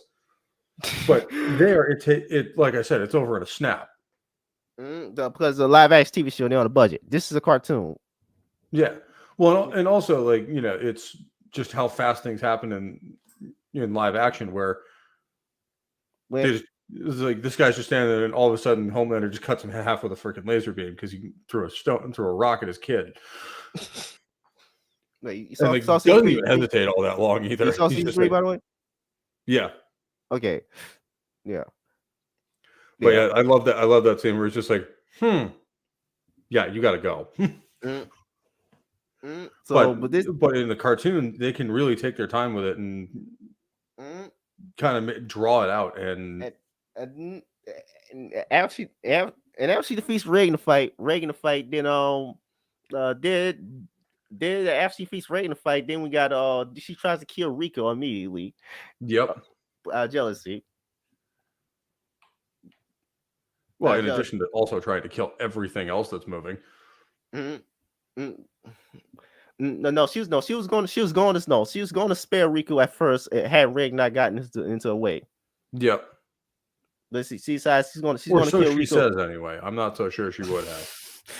Yeah. I don't know if she's lying or not. I don't know. Well, Favre for this whole season has a habit of saying one thing and then doing something completely different. Yeah, she's. I assume she's probably going to. I assume she's probably going to. She's going to probably kill Riko anyway. Even after even if Ray had not gotten into the way because Riko is competition, at least in her eyes. Yeah, pretty much. For Reg. So So that's one of those like, yeah, no, you got to go. the Gabriel stops her. Now this part confused me. Because this the part which still starts confusing me. Is Faputa was Faputa right the whole time? Like this doesn't makes no sense. Like why is Gabriel getting cold feet now? Like what? Yeah, like he seemed all on board with it the whole time, and then now that it's actually happening, I think part of him sees what's happening to her because she is getting more and more animalistic and losing herself more and more the more she kills. But that was the whole point. But she first of all, she probably been killed a lot of stuff before this. Yeah. And two, that's the first thing. And two, wait, what? So what like why does Gabriel care? Like why does he care so much when is she right? His thing moral I don't get the moral of the show what the show's trying to go with Faputa. Was she right or was she wrong? Well, Make up your mind. that's the thing. Like they That's kind of tell it from both sides in that what she's doing is horrific, but it may be justified. But here's the thing. Here's the thing, though. Like, make up your mind. Like, why is Gabriel stopping now? Like, he like that thing that made no sense to me. Like what does he care? Like he does like even if she become more animalistic, so what? Why does he care that? Why does he care? It's not like she's not. It's not like she's gonna. It's not like. It's not like this wasn't gonna happen. I mean, this has been playing for over a century. Yeah, and I mean, I think a little of it is we needed this to happen so the rest of the show can happen. Mm. Like, why does Gabriel care that care? Like what? Like what's like I think it's plot convenience on that. Like what? Like this make because this we think about this really makes no sense. Yeah, I think that is really one of the drinkers. Why? Don't know. Kind of moments. like what? Like so he suddenly cares now. Like he originally just gonna let. He's been working with this plan for years. He's been going into the village because she can't because the magic or how the magic works. He's been going into the village as a scout to see how everything works. So he Yeah. knows. He knows how. So both he and Faputa know what they're doing is wrong. Yet she doesn't give a damn. Yeah, she doesn't give a shit. Apparently, neither did he at one point, but then he starts to. Well, exactly. I don't understand why he started to care. That's the thing. They didn't show. They I didn't don't show know. that. Mm-hmm. I really don't. Exactly. But then Nancy comes back because the force field got destroyed. The force field seeping into the village, so the curse is coming back slowly, and uh and uh and Mitty dissolves again, and Nancy and Baloff come back. And Nancy knows everything now because Baloff gave her some of the memory transferring gas. Memory, Yeah, and then that one's not really all that clear. they explicitly stated memory transferring gas, which he also uses on Faputa. Which, at least for Nanachi, there is precedent for that because she identifies a lot of things by smell. Mm-hmm. But no, So that he makes sense for himself. her. But Fapita's never really seemed to have that Yeah, ability. his thing. Balov explicitly states that the smell, this gas is magic. It's not normal gas. It's memory transferring gas or something. Yeah. So he dies. He dies. She gets hit with his memories. His memories, which is he was a surrogate father to Yumiri. So that's what starts to confuse her. Yeah. And she becomes morally conflicted for the rest of the show. And then the wildlife comes in, and led by led by those things I was explaining earlier. And she starts fighting the monsters because they're hers to kill, essentially. Yeah, yeah, But then exactly. towards the end of it, she's fighting on behalf of the villagers. hmm but not really. She kills them anyway. But Well, but toward the reason is changing. They're willingly sacrificing themselves for her because they can't live anyway because the curse is because now going to be in coming effect. in. So you're about to disappear. Yeah, yeah, but they're sacrificing herself so she can fight on and win. hmm And that got that so she won anyway. She was right from the beginning, basically. At least that's what I get from what the story's trying to say. Yeah, I mean, maybe not right, but she was their only chance. Yeah, she was right from the beginning. So she kills him anyway. Yeah. Um, and it destroys the village anyway. So Well, the village was already being destroyed at that point because they had me multiple of those dragon things running through yeah, and destroying everything. So it was yeah, already but falling apart. Wazikun pulls a group. Turns out pulls a group. The Yeah, protective from the Iron Rain. It was fire rain down from the sky, called the Iron Rain. It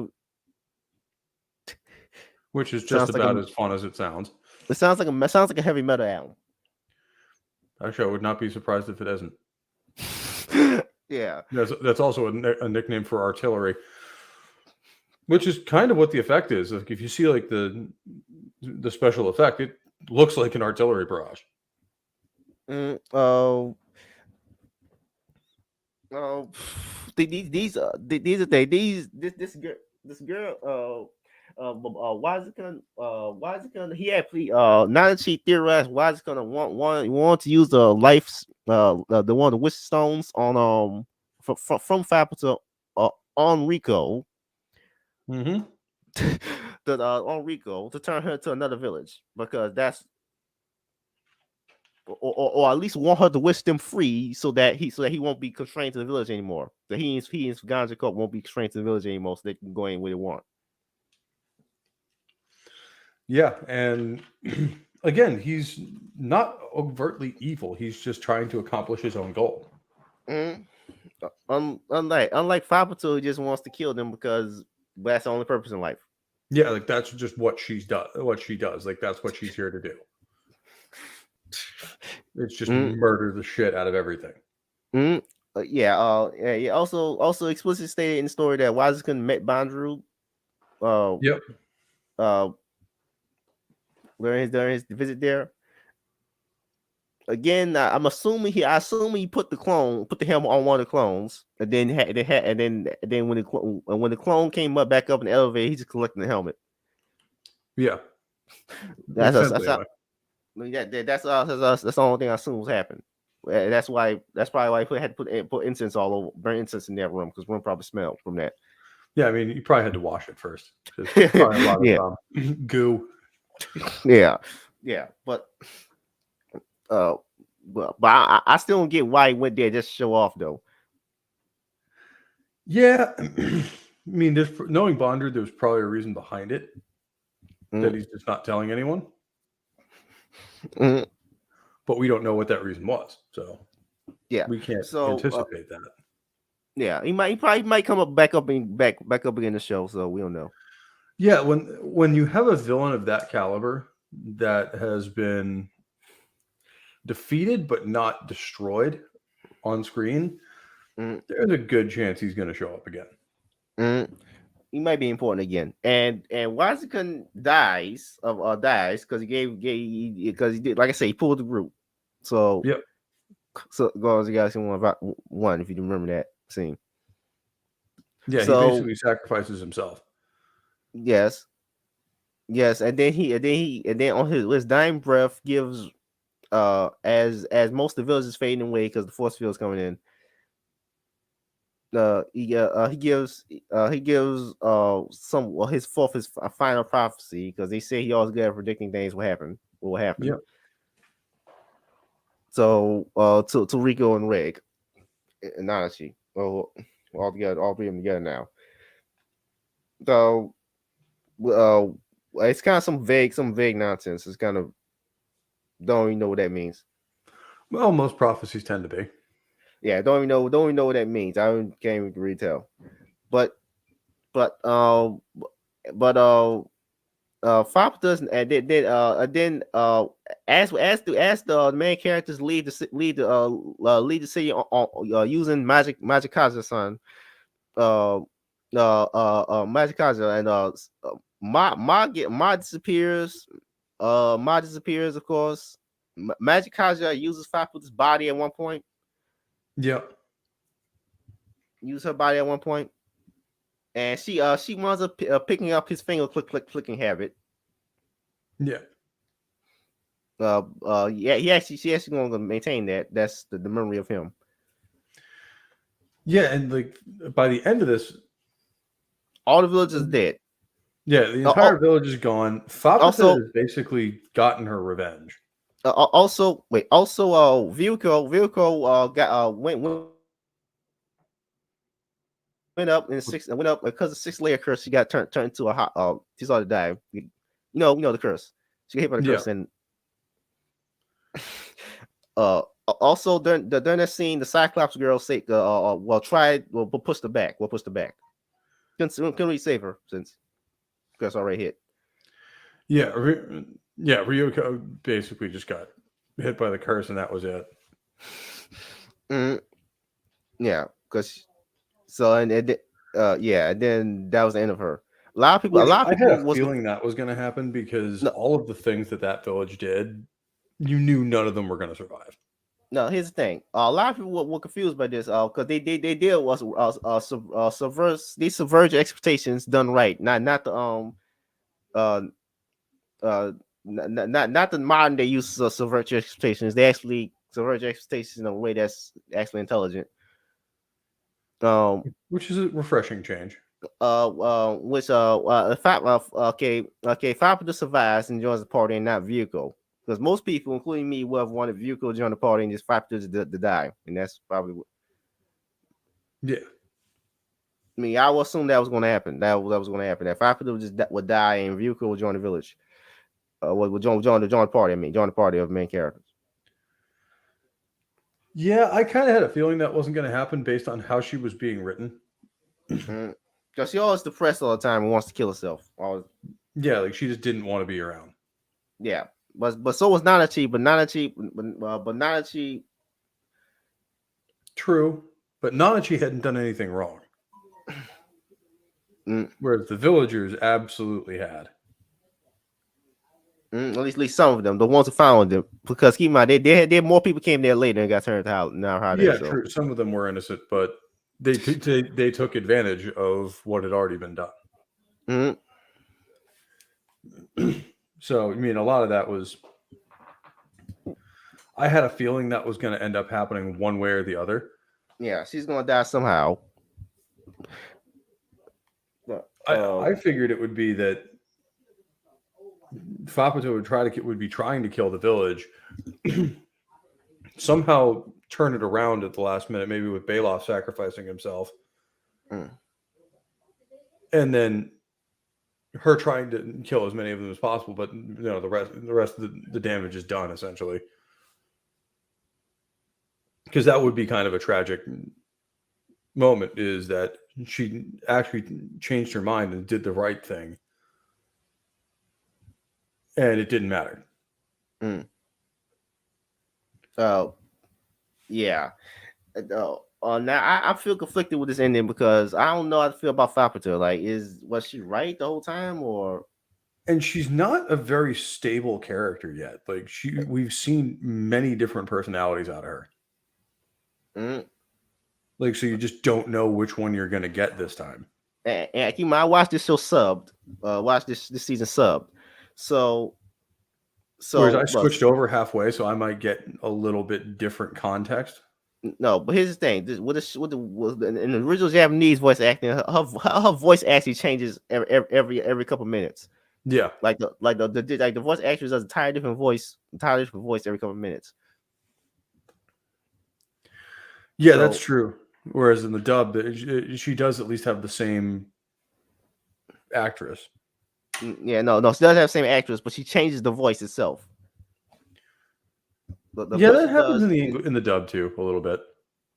Yeah, like a voice changes every couple minutes. I But maybe that's what I mean by like personalities. We've seen many different types of personalities come out of her in fairly rapid succession.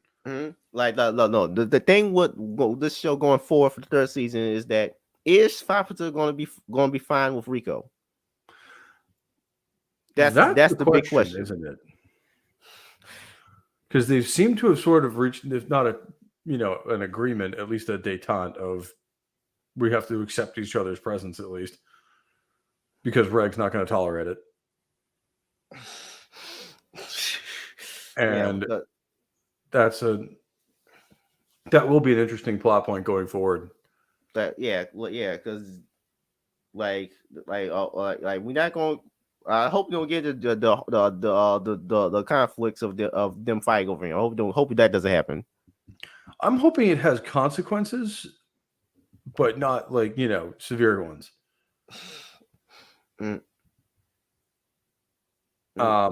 I could picture it being like Riko's in trouble and Fafita just chooses not to try to help her. Because I could easily see that. It's like, just because I have to accept your existence doesn't mean I have to let you live and have to help you. And then just goes on her way. But I kind of don't see her doing that. I don't think she's that kind of evil. I don't know. I can't tell. Like I said, I can't. That's really the thing, tell. is it's hard to tell with her until she stabilizes as a character a little bit. I think it's going to be very hard for anyone to tell where that really is. I knew Gabiru was going to die. By the way, of course, obviously. Oh yeah, any kind of father figure like that's kind of this big stoic thing. Like, you knew he was going to die. Like, characters like that don't get to live. Yeah. Especially not in anime. I know. Like, so, there's several mysteries set up by this season, including, Reg has some kind of relationship with Liza. Yes. Or relationship to Liza anyway. Whether he's aware of it or not. We know we gotta still have to figure out what are really the interference units. That's a whole new mystery now. Like, what are they? Like, what are the interference units? Yeah, interference units are they? And they don't really give you any clues to kind of lead you to theorize either. We just know these things were created before the villagers came down there. Yeah. According to Gabriel, there's supposed to be one on every layer. But we haven't seen the others. Exactly. So maybe are they gone? Were they maybe they were destroyed by the White Whistles? Or maybe they were in hiding, and the other villagers have to. The people on the surface have to. The people on the surface have to deal with them. Well, because it might come out of hiding during the birthday disease. We don't know. True. Because that's an interesting plot thread that's going to carry over, and hopefully they do something with it. Unlike a lot of TV shows now, where they'll tease a plot like that and then never do a goddamn thing with it. Yeah, like, hopefully, like, I don't know what is going to go down from this. Well, because there are people theorizing on videos on YouTube. Some have theorized that the abyss is actually a living creature itself, and that's actually an evil god. Would not shock me, given how it behaves and what kind of properties it has, and the fact that it draws people to it. So the abyss by itself might be evil god, or because a lot of people say it would be just disappointing if it turned out the abyss was a regular pit, but some ancient wizard cursed it. Some ancient civilization of wizards cursed it. Like that some people said that might be disappointing. I wouldn't know. Well, I mean, almost like the Golden City from the Dragon Age mythos, where basically it was fine until humans got there, and then they corrupted it. Like, there are multiple theories. Most theorize that as evil god, but this is it. I wouldn't disagree with that. I think that's a distinct possibility, especially given the scale that a lot of the show has been on. Like, yeah, it wouldn't surprise me if this was a living thing itself or part of the planet. No, it is part of the planet. It's a hole in the ground, but the abyss itself is a natural part of the planet itself and how it formed. But well, the thing is, including the talking curse. about the abyss, yeah, possibly being the evil god itself, which or being inhabited by evil god or created by evil god. That's why Yeah, that one that seems a little on devours. the nose because that's too much like Satan at the bottom of the pit. Mm, But again, this show seems to understand like the Faustian Dante's Inferno style of hell very, very well, mm, and it seems to have influenced them. So it might be. yeah, I know. What are your closing thoughts on this? With this season? I really enjoyed season 2. I mean, obviously, there's some stuff that doesn't quite make sense, but there may be stuff coming that can explain that. Mm, The thing with Nanachi didn't really make sense at all. mm, Like that seemed pretty contrived, just to get her out of the way so we can focus on the other two. mm. But I thought the animation was, if possible, even a little bit sharper than the first season. Mm. The setting was absolutely beautiful. Where you have this vibrant little village there with all sorts of interesting stuff going on, and even in the background, like it's not like it's just this amorphous blob of stuff, which anime does sometimes, where like a crowd will just be like a bunch of like roughly human shaped silhouettes, I and know then faces, the characters nobody's. you actually care. Yeah, I know. And then with this, they created a real world around them, which the monster design is great. The setting design is beautiful Mm, in a haunting way. mm, Like even when they're going down in the little bubble thing there, and they go through like this sea of corpses mm. and bones, it was just like, and it was really cool but haunting and eerie scene. And I really, really, really, really dug it. And I can't wait to see what they do more. I assuming there's going to be another movie in between the seasons again. No, That's I usually don't the think way it so. works. I don't think so because now the filter is off, so I don't think they have to do that anymore. Okay. So, But it's going to be there's going to be the manga still going on. There's got to be enough material for there to be another continuation of this. yeah, so I think we'll have to wait and see. I hope But they continue doing it. about 3 or 4 years. So Yeah, so hopefully they'll continue doing it, and hopefully people will still care by the time it comes back. Because that when you take that long a break in a show, that's the risk you run. Is that by the time you get back, all your fans are off watching something else. And they're like, "Oh, you guys are still here?" yeah. No, sometimes the fans come back, and that's happened. And I mean, Star Trek's a perfect example where it went off the air in '69 and didn't come back till 1979 with the motion picture, and yet everybody went to see that movie. And then the Next Generation became, a TV phenomenon. After that, after the movies were kind of wrapping up, but you can't count on that. And I don't know if 2 seasons of this show, because it's not 2, full 26 episode seasons. So you really only have 1 real full season worth of episodes here. In a movie. I don't know if that's going to be enough to draw people in. Yeah. And really get them invested. They did recap movies, those two. Yeah, true. So, but I don't know if that's going to be enough content to really keep people intrigued and watching and stuff like that. I mean, there's a vote. Did you see the video game footage? Yeah, I did, and I actually kind of want to get my hands on it if I can, whether it be a bootleg or not, if it doesn't release in the US, because I want to play it. It seems like a lot of fun. Yeah, because you make your own character as a little kid, and then it's kind of like a 3 or 2.5D side scroller, almost like we're used to playing from like the Super Nintendo era. You journey around the abyss, and yeah, there's a curse and stuff like. Wait, like they actually made it to a video game and made sense. Yeah, and like they kind of just put you in the. Now I think it would be a good thing for like a Breath of the Wild style like Nintendo Switch like RPG game. Because it kind of already has that cell shaded kind of look to it. Yeah, with all sorts of crazy monsters and stuff, and I could easily see that working pretty well, and just have the kind of open world with rules, like you can't go back up too far. Like once Mm-hmm. you've gone down, that's it.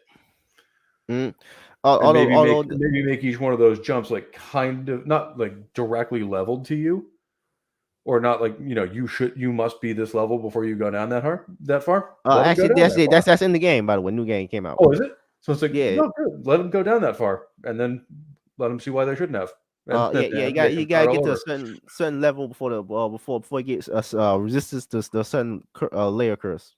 Okay. But I would actually let them go as deep as they want, and then realize why they really shouldn't, because they don't have the equipment to deal with it yet. Uh, yeah. So this is now a multimedia franchise now. So that's Which, okay, I'm totally happy with that, because it seems like a good not just a good series, but a good universe to kind of play around in. Yeah. I can only imagine what kind of stories you could tell in this with this universe framework. Like, Yeah, I mean, that's the thing is, like, when you deal with fantasy and sci-fi universes, you never know what you're going to get. Like, you could get, a flash in the pan, like, the original Battlestar, where it lasts one season, and then after that, nobody really gives a shit. Or it could turn into a 50-year franchise like Star Trek, where, I mean, people have grown up with it. Like, it was the first fandom I belonged in. mm, Like, long before I was, a gamer or anything else, I was a Trekkie. mm, Still am. mm, But yeah, man, I gotta head off here in a minute. But same this has been a lot of fun. I really same here. enjoyed. But I gotta eat dinner soon. Yeah, I really enjoyed talking about this season, because it was a lot more complex than the first season was. Mm. But Oh, oh, I oh. think that's a natural evolution, because the first season is just kind of trying to introduce things to you, Of course. like as it kind of comes up, like, oh yeah, that's what this is. Mm. Whereas the second, they can really start playing around with the universe and getting into much more complex situations that you'll then understand. Because Oh, if they tried to do season 2 first, it would never have same. worked, because you'd have no clue what's going on. I know exactly. Like, it Oh, just would oh, have oh. blown your it would just would have blown your mind, and you'd just be like, what am I watching? Mm. So bye everybody. Well, one thing before you go, I want to say one thing before you go. We're probably in the back room. All right.